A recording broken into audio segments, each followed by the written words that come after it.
Hot Tamale or Ernie B behind the soundboard, come over here and brace him just so he can tell you. Right. Don't do it. Don't bother me. Don't do it. I have a lot of stuff to do back here.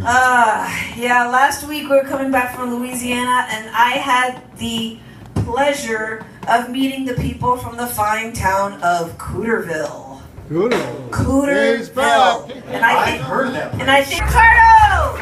I never know who's gonna join up here. And Madeline!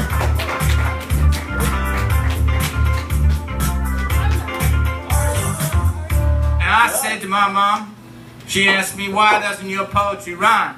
I said, Mom, it's free. Free verse. And stop rhymes, so 1890s, we're living in 2014, please, if you don't mind, make mine free. Poetry, that is. My mom didn't understand. She said, I like a little bit of end-stop rhymes, I like a little bit of poetry that rhymes. I said, Mom, you gotta understand, you don't rhyme all the time. It's no obsession, you see.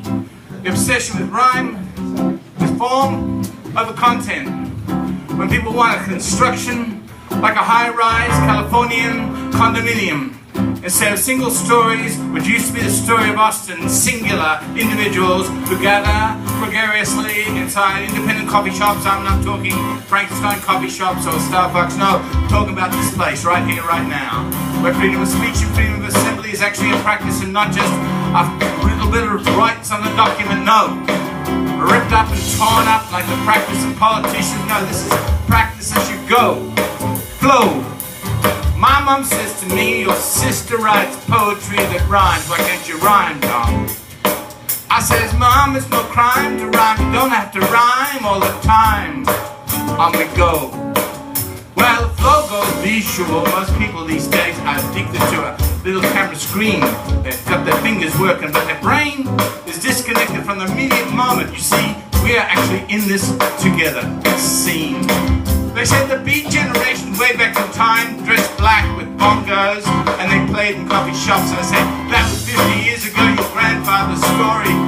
This is your story, your singular story, your independent coffee shop where people can gather our freedom of speech and assembly. It rhymes with a four-letter word called free. You are another four-letter word, poet, you see. Two vowels and two consonants, they join together.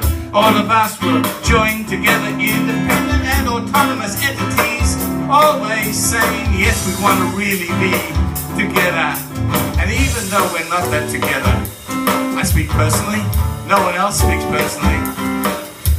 We seek each other's company because it is our poetry. We want to have the other lingo of being together, you know, like a tribe or a clan of a human race. Does anyone remember being human?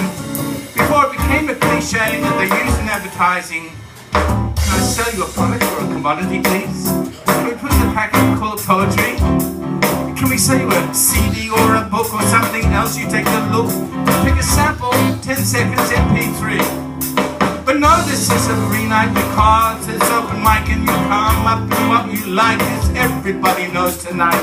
Sunday night is independent coffee shop and everybody knows you are the flow. So, when my mother says to me, your poetry don't rhyme, I say to her, no rhyme to rhyme, you don't have to rhyme, or time, content, more important than the structure or efficacy of your expression in this contemporary dilemma that we live in where nobody's speaking, they're all somewhere abstracted to another dimension, as if it will be an apparition on Facebook in the evening. Don't Instagram me, mama. Don't tweet me, no, no, no. Oh no, I would like to be an actual living human being, autonomous in a community, the temporary and autonomous, you see, like Eric Alley. And everybody can be the person they like to be, you see. Vernacular dialecticians against those contemporary owners of the cage of expression. Nobody owns anything anyway. It's all stolen from the vocabulary. By any means necessary, we will open the door of the evening. And when the birds fly in, they'll realize it's not a cage, it's an opening for free expression. And they will say, I can do this, I can do better than that. And they can, and they get up and they do it.